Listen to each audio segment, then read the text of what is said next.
so many brothers, and they could all fight. They were all terrific fighters. And they were all tough, you know. And Donald, he was just iron.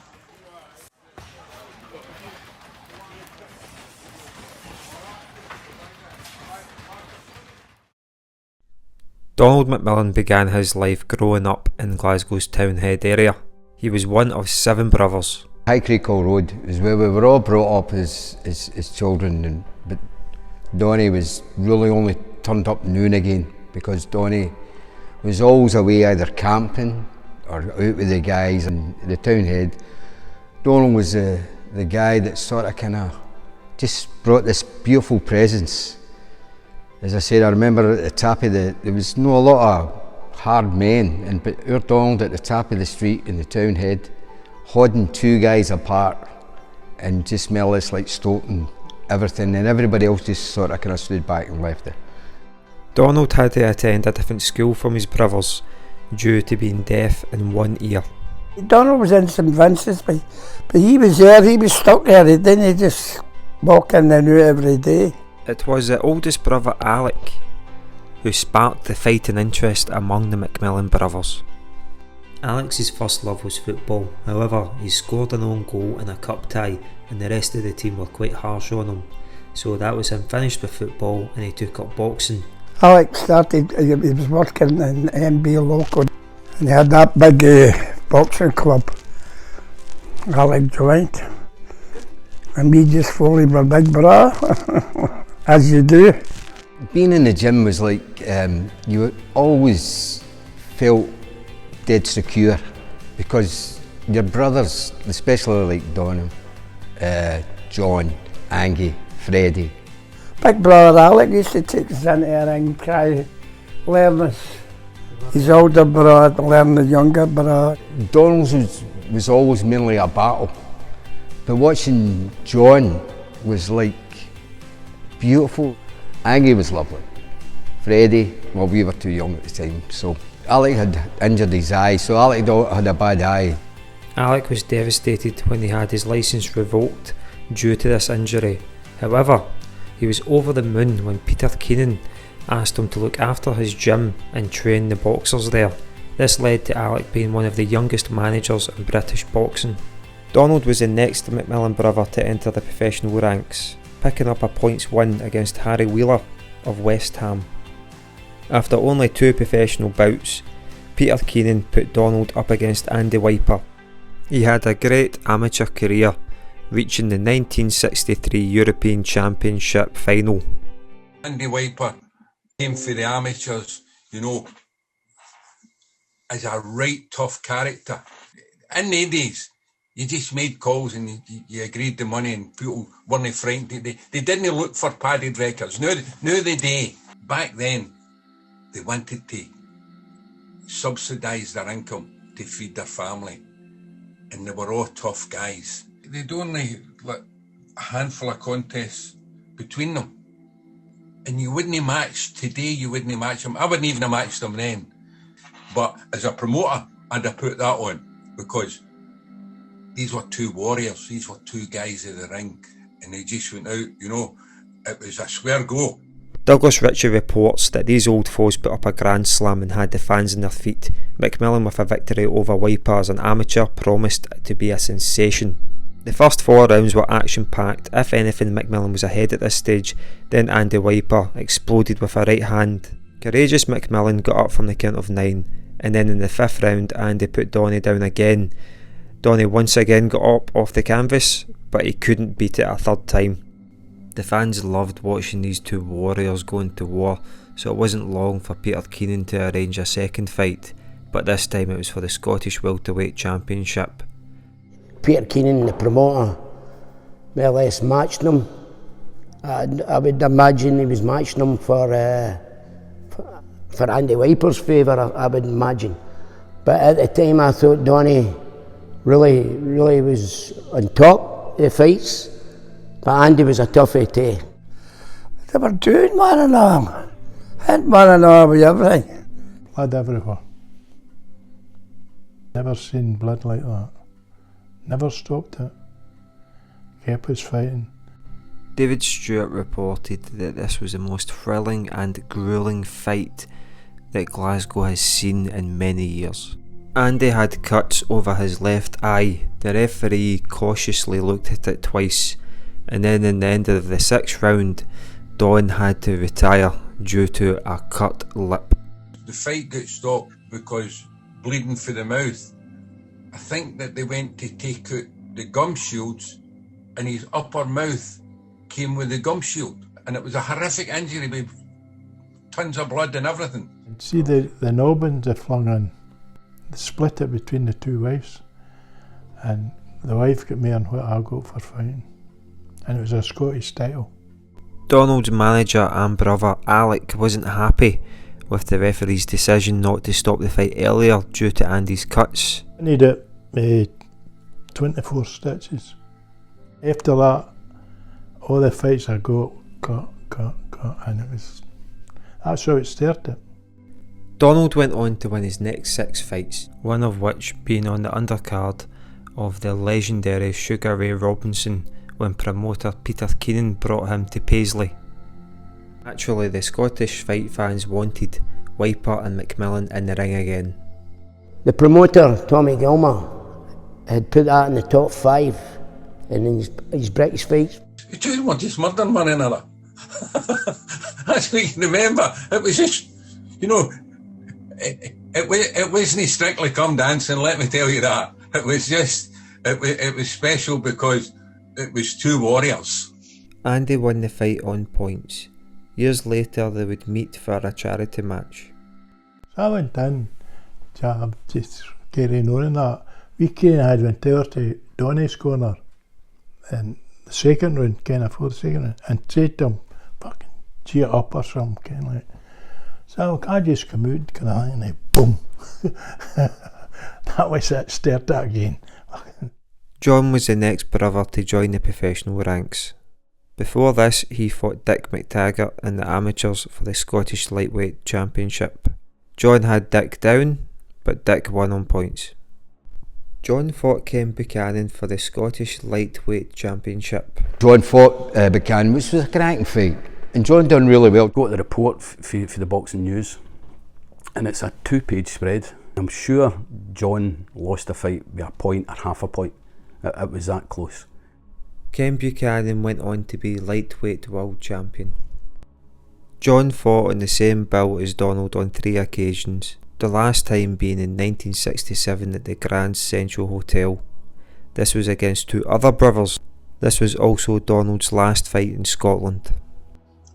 Most of the fighting was all down south because Scottish boxing was down in its backside because you had to travel down. There was no home gigs. So Donny spent most of his career fighting in the other guy's hometown. I mean, a promoter's not going to bring a guy down from Scotland to beat their ticket seller.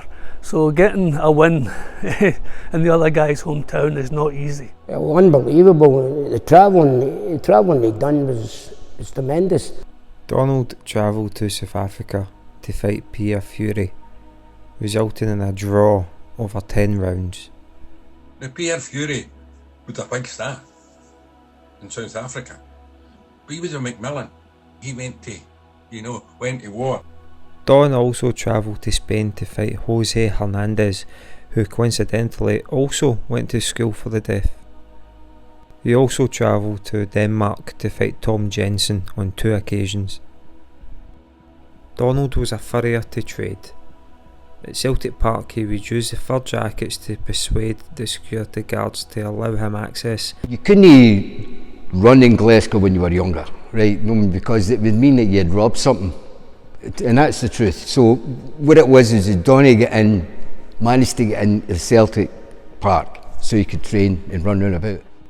Donny travelled to Lisbon in 1967, not for his love of boxing, but his love for football.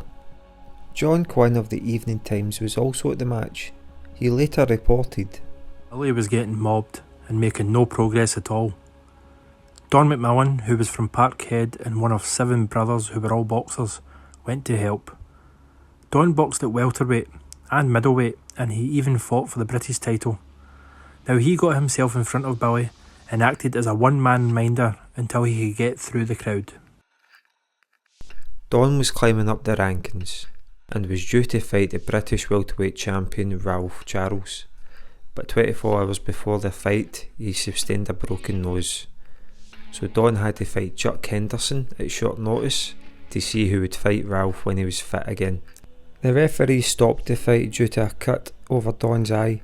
Don never got his shot at the British welterweight championship. The McMillans started to move out of Glasgow. Alex moved to South Africa. Donny, John, Angy, Gerry and Dougie all moved to Saltcoats and the surrounding area, but Freddie stayed in Bishopbriggs.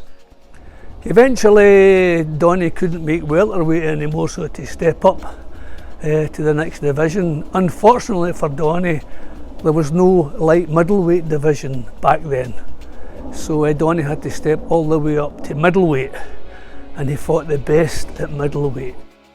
Al Phillips, the former British and Empire featherweight champion, went on to manage Donny. Al Phillips was really his mentor, coach and all this. Well, Al got him Al got him a shot. Donny was trained for part of his career by my cousin Bert Watt, and he had a gymnasium down at Partick Cross. Bert had a lot of respect in amongst us all, because Bert, even myself as amateur, Bert took me and done the corner bit for us. Bert had a lovely presence about him.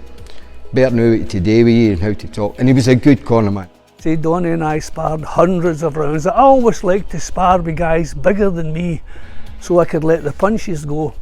And I can tell you, Donny and I certainly let the punches go. I think you could have sold tickets for some of those sparring sessions. But Donny, he was bigger than me, but he never took any liberties. And I'm delighted what I learned in those spars with Donny, and the fact that I could mix it with Donny McMillan, it gave me confidence when I was back down fighting lightweights again.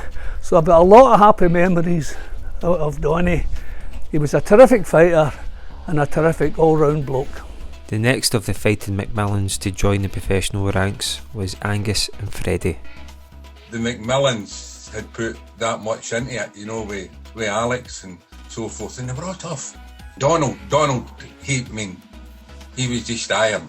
Freddie would probably go into the class of being a good journeyman. Angus was, you know, I seen him in my dad's gym in Ingram Street, turning Ken Buchanan and him upside down. He just wouldn't train. Fought Angy several times, and I also sparred with Angy several times. I did some of my training down at the Keenan's Gymnasium down in Grant Street, and Angus, he trained down there as well. But I can tell you the truth, when I was travelling down to train in Keenan's gym, half the time I was saying, I hope that bugger Angy McMillan's not there, because the spars were murder. The spars with Angy were worse than fights. Angy was another terrific fighter. So it's funny, so many brothers, and they could all fight. They were all terrific fighters. What a family. In 1973, Jim Watt and Ken Buchanan slugged it out for the British lightweight title at the Albany Hotel in Glasgow. Just 10 months later, Angus had his shot at Jim Watt in the same venue. Angy had Jim down in the first round, but as the fight went on, Jim collected the points and won the bout. Well, Angy with Jim Watt was a very close one, but the truth be told, Angy had the better him down in Keenan's gym, and that's no disrespect to Jim. But Angy knew how to handle Jim at that time. As I says, Angy put Jim Watt down in the train, and the whole place just went quiet. But Angy, truth be told, Jim Watt trained very hard. Angy just had the ability. But if he'd pushed his training that wee bit more, I think Angy had the possible potential to be a world champion. In 1971, Donny fought Andrew Peace for the Scottish middleweight title. Peace took the fight to Donny, but Donny was able to use clever counter-attacks to earn a points win. It was a great thing for the family, because that was the first title actually. That was the first title that the family had won in professional ranks. You know, Donny doing that, and to be honest, you couldn't match that. It was a great thing for the family, and Donny getting to that standard, tremendous. With Donny winning the Scottish middleweight title, he started to make his way up the rankings, with wins over Tommy Bell, Ernest Muzu, and an impressive stoppage in the second round against the former Southern Area champion Howard Sharp. Next up is Pat Dwyer, the Central Area champion. This fight is an eliminator to see who would go on to have a shot at the British middleweight title. The story that I got off of Freddie was very frightening because of the Liverpool, I'm sure it was the Liverpool crowd at that time, you know. Pat Dwyer, originally from Liverpool, and he says the supporters was right in top of, you know, screaming for Pat Dwyer actually. And when they see Donny getting knocked down, Freddie saw Donny getting knocked down, that sort of, Freddie even had to, I think Freddie actually walked out. Freddie walked out then to come back. He couldn't believe how Donald had turned the fight round. For getting put down and the crowd are screaming for Pat Dwyer to finish Donny off, Donny turned the tide. Donny came back in the 5th round to put Pat Dwyer on the canvas twice. The referee stepped in to stop the fight. Kevin Finnegan won his eliminators for the British middleweight title, and now he's up against Donny McMillan. Just as the fight was starting to get interesting, Kevin received a cut above his left eye. The referee had to step in the 5th round to stop the fight. Donny thought his chance had gone by him. At the age of 34, he's finally getting his shot at the British title. The fight took some time to arrange. 3 of the McMillan brothers were going to be in the bill: Donny, Freddie and Angy. The whole family went down for the event. We're leaving first thing in the morning, driving down, and your uncle Alec drove all the way down in the fast lane. I remember people cutting in and peeping their horn at him, why he'd never... And then eventually we get to Birmingham, and we must have went round the roundabout. They called it the Warwick roundabout, and we must have went round it about 10 times.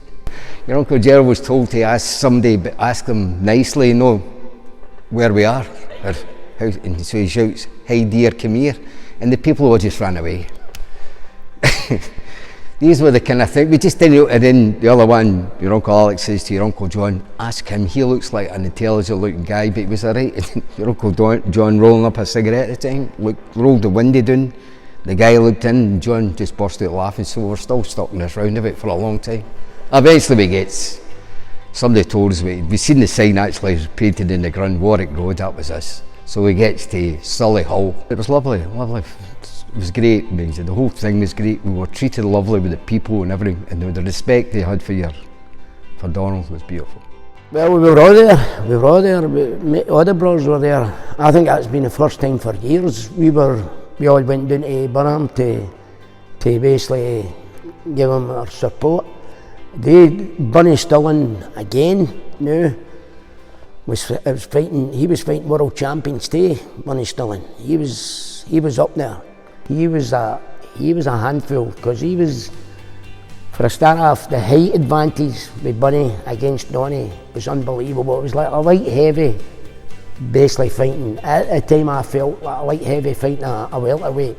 Sterling was a hell of a good fighter and just too big for Donny. But Donny again put a great show on, and the cut eye was that was the sad thing. Donny pulled away from a clinch in the very first round with blood trickling down his left eye. The referee kept a close eye on the cut, but in the 11th round he had to stop the fight. The cut needed 4 stitches. Just after a few months, Donny took a fight against Larry Paul, who was 13 years younger and was an upcoming star from the amateur ranks.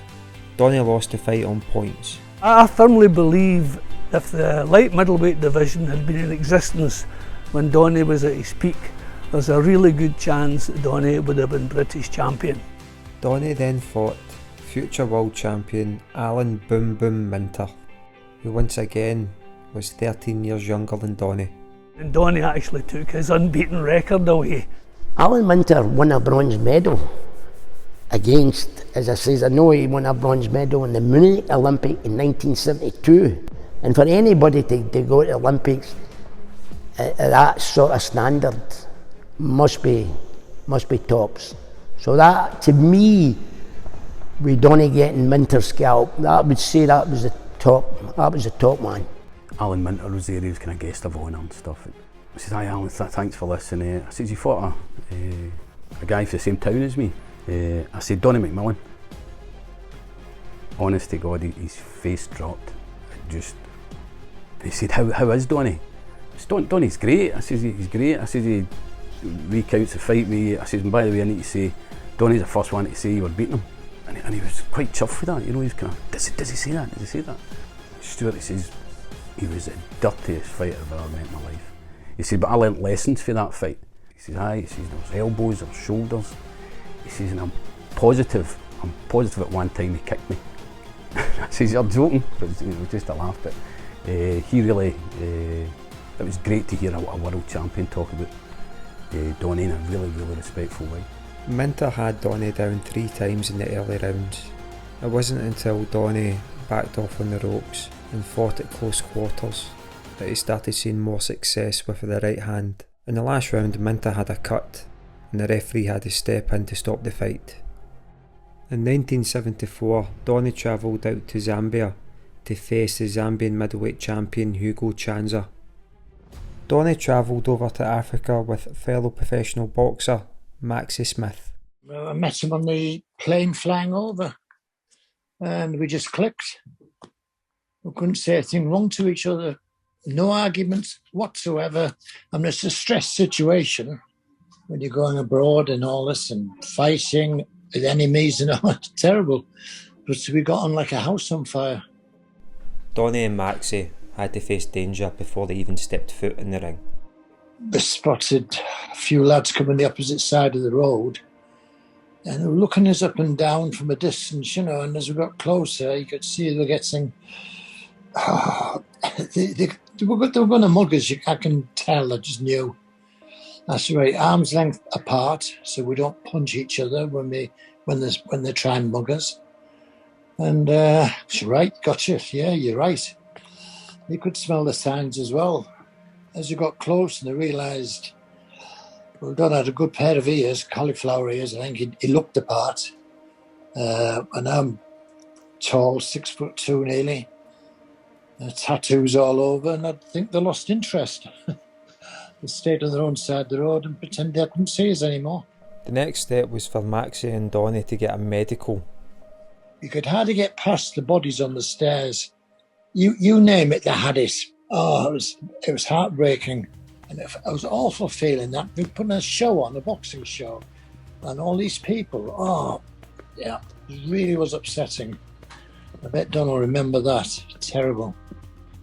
And when we got upstairs, there was one boxer in there, and it was Don McMillan's opponent.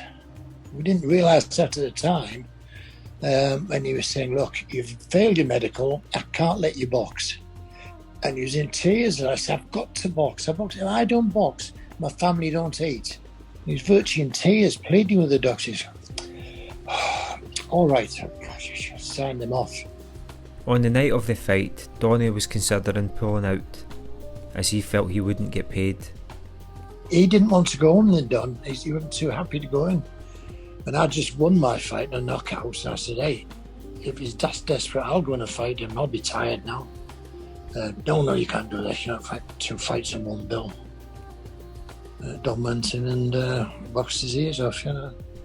The Zambian champion was knocked down in the 2nd round. The fight continued until the 5th round when Donny put Hugo Chanza down again. This time he wouldn't beat the count. He staggered back to his corner and then collapsed. He was rushed to hospital and sadly passed away a few hours later. As Donny and Maxie were travelling back, the Zambian police boarded the plane and forcibly removed Donny. I said, "I'll stay with you."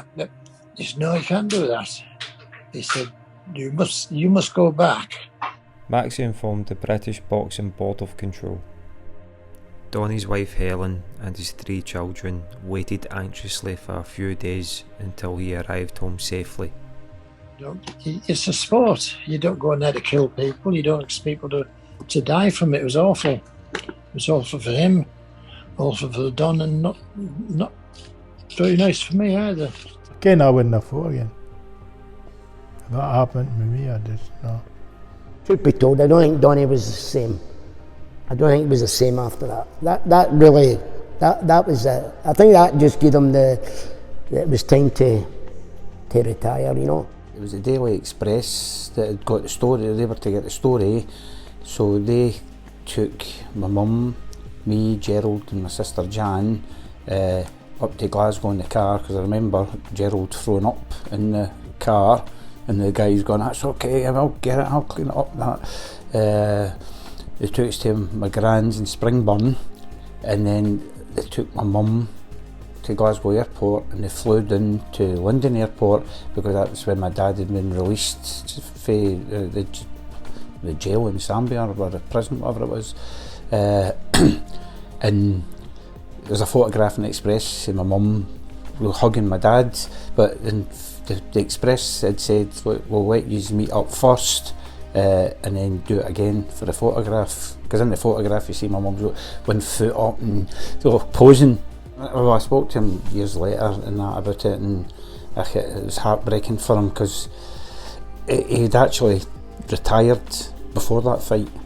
I mean, he had his last fight and that was it, and then his manager says, "Look, man, we're fighting for you here, it's, you know what I mean, it's no bad money," and my dad said, "That's okay," and went across and the tragedy happened. Donny McMillan is 35 at this point and is also Scotland's longest serving professional. But Donny couldn't get over what happened to Hugo Chanza, so he hung up his gloves for good. However, Donny couldn't completely walk away from the sport he loved. He started boxing clubs for the local community. Local councillor and former professional boxer Jim Montgomery has a boxing club in Saltcoats, and he recounts the times he met Donny McMillan. Donny used to pop into the night now and then and do a wee bit of training and kind of talk to the boys and show the boys what to do. Then after all my amateur fights and that, I would usually come into my dad's pub in Saltcoats, Victoria Bar, and talk to me about boxing and what I should have done better and what I should be doing. And I just turned professional. The local council asked me if I'd like to do an exhibition fight in Saltcoats. I said I'd be up for that, so anyway they put a wee advert in the paper, and when it went in the paper, Donny came into the pub. So I must have been about 22, Donny came into the pub. Serious as in, he says, "I see you're looking for sparring partners." He says, I'll spar you, not a problem. And when they said that to me at that age, I'm like, this guy, he's meaning this, you know. And for then I utmost respect for Donny McMillan. Kerlaw, Donny started a wee club out there with an old pal of my father's, a guy called Jim Walker for Drossland. And John took me along one Friday night to meet Don. And first impression of Don, I looked at a very man, middleweight boxer, really artificial. Used to get into spar with your Uncle Gerry. I think he was a Western Districts champion. And you think you're doing well, you maybe catch Gerry with a couple of wee jabs, but you made up for it. Gerry would hit you 3 or 4 rap and put you back into your cage again. I started boxing at a Drossland boxing club, St Peters. And every now and again we'd go over to the boxing club in Stevenson, which Donny ran, with a couple of other guys. And between kind of Gerry and Donny, they kind of looked after the boys in the kind of whole training aspect. But they really, it was a nice feeling, because they taken us as daft boys for Dross, just taken us under their wing and kind of taught us how to just behave, you know, and be courteous and train hard and all that kind of stuff, and be respectful. That was certainly, they were great role models. Yeah, it was a good club, a good few boxers there. We had Kenny Salmon, Archie Salmon. You know what, my dad never went back in sparring, you know what I mean? So I wonder if, because of what had happened, he never put the gloves back on. I remember Archie Salmon telling us the story. Archie Salmon worked offshore ways. Archie was a good boxer, and he's went in for a bit of sparring with my Uncle Gerry, and I think he's kind of landing a few on my Uncle Gerry. Sorry, Uncle Gerry. But Archie was landing a few on my Uncle Gerry, and then Archie said, out the side of my eye, I seen your dad putting the gloves on. And I'm thinking, what's he putting the gloves on for? He's never put the gloves on. And my dad says, "Right, Gerry, I'll take a wee shot with Archie." and went in, bump, bump, bump. In 2010, the Scots Boxing Hall of Fame awarded the 7 boxing brothers with a special award for services to boxing due to their huge and unusual contribution to the fight game in the country. And in 2015 they landed the Benny Lynch Merit Award. I was more honoured than they were to have them to come and sit at the top table at my sporting club, because not only were they a part of Scottish boxing history and were they a part of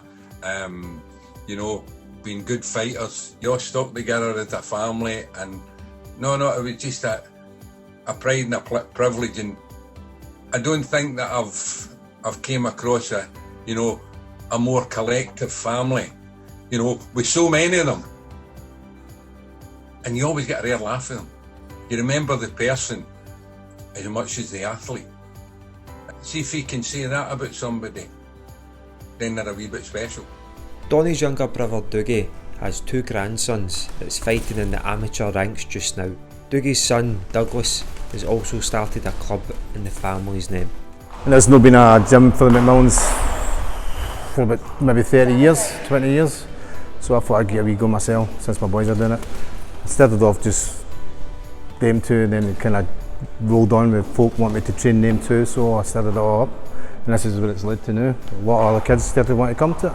You realise how far we would go. You're talking about back to 1951, how these kids, how the McMillan banner sort of thing started for. In 1951, Alec's first fight. That's when Douglas was just, that's when my brother Douglas has just been born in 51. Now you think back to 51, still back on to 2020, well 21 now, is unbelievable.